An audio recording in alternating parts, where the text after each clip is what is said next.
Hey everyone, welcome back to the channel. It's SRNA Trey here. Today I'm going to be breaking down a video all about my loans that I'm taking for my first semester of CRNA school. I'm going to be breaking down the types of loans, what's available, what I decided to do personally. So if you're starting graduate school and you have questions about loans, this is the video for you. And if you're still thinking about becoming a CRNA and loans are a big barrier for you and you're worried about them and that's what's holding you back, this is a great video to get started. If you don't know me, like I said, my name is Trey. This channel is all about my journey becoming a CRNA. I start school in it's like 5 days now, so I'm super excited. Make sure you guys go underneath this video, like and subscribe if you're interested in the content. Show some love to the channel, and let's get started. So why do we need loans? Well, the answer is pretty simple. CRNA school isn't cheap at all. There's tuition, books, living expenses because you can't work throughout the entire program. So there's a lot of expenses that add up. Most people don't have enough saved. Me personally, I have about $24,000 saved just from working in the ICU. And that's definitely not enough to cover my expenses. So I'm going to be leaning on loans pretty heavily throughout the length of my program. I'm not extremely worried about it because I have that $24,000 as like a nest egg, as an emergency fund in case things go wrong. And then I'm going to be relying on the loan money for everything else. Most people recommend doing it that way, keeping the money that you have if you don't have enough to pay for tuition all just outright, to keep the little bit that you do have just in case something crazy happens. If you're going to be leaning on loans as well, I think the first important thing to do is to know what loans are available, what are the benefits and risks of them. So there's two main loans, federal loans, that are available for graduate students. The first is the Federal Direct Unsubsidized Loan, and the second is the Federal Graduate Plus Loan. They're both federal options, like I said, and I'll break those down in a second. But first, I kind of want to describe the difference between federal loans and private loans. So obviously, federal loans are from the United States government. We're in the US. And then the private loans are funded by private banks, companies like that. The big difference for me is, although some of the private companies have a little bit interest rate, some do, some don't. You might be able to find some competitive ones. The big thing is, if I die in the second year of my program, let's just say I died, hopefully not, but private loans, they would come after my family to get that money. They'd take assets, they'd come after my family, they'd make sure that they get paid. Federal loans, if I die in the second year of my program, those are going to be completely wiped clean. They won't come after my family. So that was a big benefit for me, just kind of security in that thought. Hopefully I don't end up dying, but that's that. So let's break down those two types of loans, federal loans that I said earlier. The first is the direct unsubsidized loan. So what's subsidized versus unsubsidized? An unsubsidized loan accrues interest throughout the program. So once I take out whatever amount of money I take, from that point on, the interest is going to grow. It sucks, but that's just what we have available as graduate students. When I was in undergrad, I was able to take out subsidized loans. So that amount of money I took, if it was $2,000, it would stay at $2,000 and it didn't start accruing interest until after I graduated. The direct unsubsidized loan is available at a total of $20,500 each year. So that's each school year. So I'm taking it out for my first semester, and I'll kind of break down that outlook in a little bit. But I'm using that loan for my first semester, $20,500 in total. I won't be able to use that loan again until this time next year because it's yearly. I've already hit my max because I've taken out that $20,500. The interest accrues immediately, like I explained earlier. There's no credit check required, but you do have that maximum amount that you can hit each year. So that's the big thing with the Federal Direct Unsubsidized loan.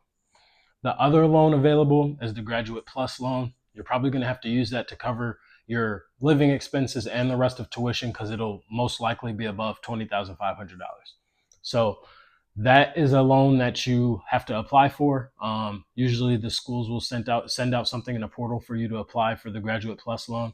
And you can take the Graduate Plus loan, you can take out as much as you need. The school approves as much for tuition and what they estimate your living expenses to be. So most people lean pretty heavily on that Graduate Plus loan. Interest rate for those two loans. So for the unsubsidized loan, direct unsubsidized loan, the interest rate is 7.05% for 2024 and 25. And for the Grad Plus loan, the interest rate is 8.05% for 24 and 25. All right, so here is my exact breakdown of exactly how my first semester looks. I'm gonna have to figure out how to overlay this so this is over the screen and you guys can see what I'm seeing. So I'm not sure if I'm gonna be on camera right now, if you'll just be seeing the screen that I'm looking at. So bear with me. But my tuition and fees for the first semester is $13,799. So about $14,000 for my first semester of tuition. And then they estimate there being another $8,796 just for my living expenses and things like that.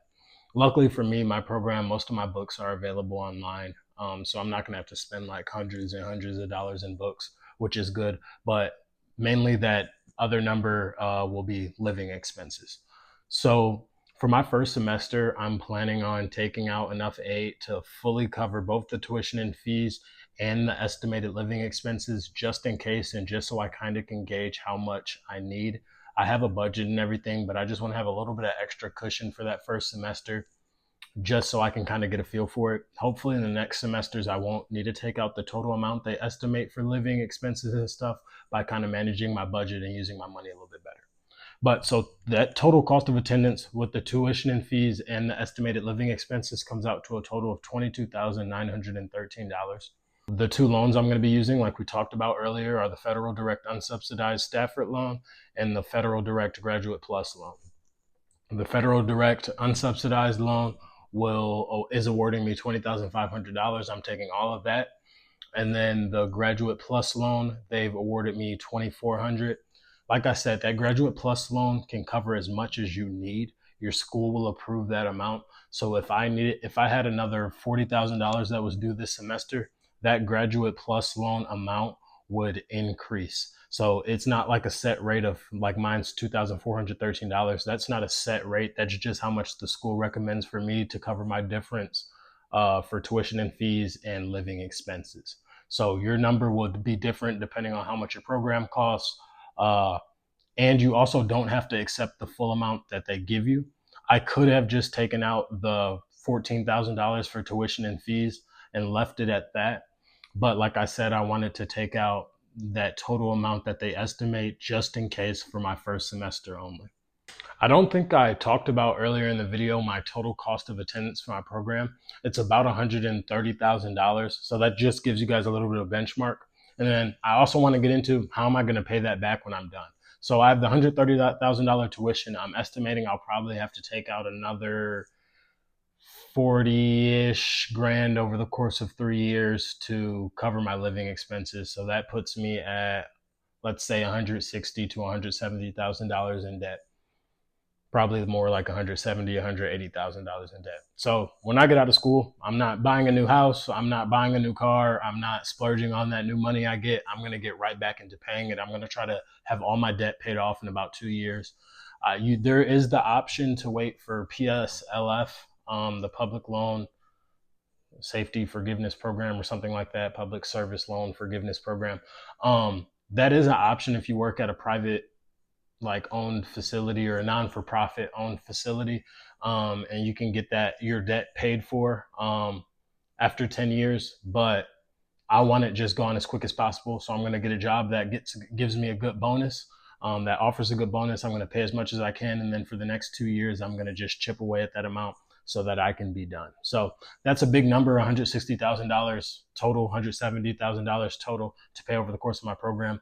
But I'm going to attack it really hard when I'm out of the program, and hopefully I don't have any big setbacks that hold me back from paying that amount. So that's just my plan. I think you guys should create your own. Some people are comfortable with holding that debt over their heads for 10 years and just waiting for their forgiveness to kick in. Me personally, I don't really want that sitting over my head, so I'm going to knock it out as quick as possible. Thank you so much for watching this video, guys. I hope it gave you guys a little bit of a better picture of what it looks like to take out graduate school loans. I hope it helps you guys formulate your own plans, and it just kind of eases the process for you. I love making these videos. If you guys are enjoying the videos, make sure to go under this video and to like and subscribe. leave me a comment of where you are at in your journey. Leave me a comment if you have questions on loans that I didn't go over, and I'll try to address each and every one of those comments for you guys. So, like I said, I start school in 5 days. I'm going to be showing you guys everything that goes on in it. I'm going to be making lessons. I'm going to be doing a whole bunch of stuff. So come join me in the journey. Like, follow, subscribe. Follow me on my socials as well. I'm going to drop that stuff down beneath as well. And thanks for watching.